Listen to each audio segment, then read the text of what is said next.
Round 13 on Grandstand featured the clash between Port Melbourne and Geelong. David Rhys-Jones was in the expert comments chair. Rhys, we thought Geelong would be competitive. They were, but Port was simply too classy for them. Yeah, look, the unbeaten Port Melbourne, a very good team, and especially down here at North Port Oval. Although Geelong got the jump on them, kicked the first 3 goals of the match and looked very dangerous early. A very young team, inexperienced, and the big fella Cam Mooney in there was terrific early on. Yeah, 3 goals in 5 minutes from Mars, Mooney and Phillips. Geelong led by 19, but you could almost see it evolving, that Port all of a sudden got the game back on their terms and they didn't have to wait too long to do that. Yeah, and it was players such as Batsanis here who kicks a goal. He was terrific, very impressive young player. And Patrick Rose, he kicked his 5.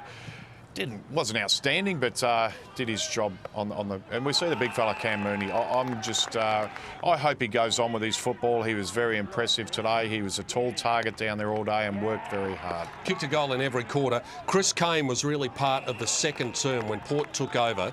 They kicked 5 goals 2 to 2 goals 2 in that second quarter, and Kane got 3 of them. Yeah, and was very influential. I mean, he is just one of those class players, and every time he gets the ball, he uses it very well. We talked about Cam Mooney, kicked a goal in every quarter, but it was just the class and the persistence of Port Melbourne that in the end won out, and they were just able to manufacture those goals too a couple of times throughout the day, like that one that Miles Pitt got there, whereas Geelong found it very difficult to do that. Yeah, and look, they didn't play fantastic today, Port Melbourne, but they were very workmanlike in their approach, and every player contributed when they needed to. And we're going to talk about Geelong having a very young side in, and rightly so, but when you consider the fact that Port Melbourne had no Bentic, no Pinwell, no Bonadio, of course, with a long-term injury. Corey McGrath played in the seconds.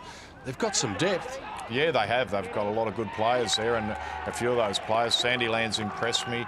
Scipione, he was another impressive player I haven't seen much of. And so, look, they have got some depth there, and they need it at the moment because they're the undefeated team. They're the hunted so far this year. They kicked 17 goals 5 after quarter time, Port Melbourne, and this was part of the way that they moved it. When they were able to get the ball over the back of the press, Patrick Rose's ability to find space, well, yet again, it's the 7th time this year that he's actually managed 5 goals or more.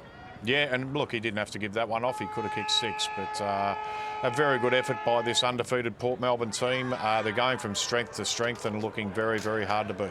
Final score at Port Melbourne, 19-9, 123 for the Borough, 12-10, 82 for the gallant Geelong. It was Port Melbourne by 41, and they never get sick of singing this song. They've done it 11 times out of 11 so far in 2011.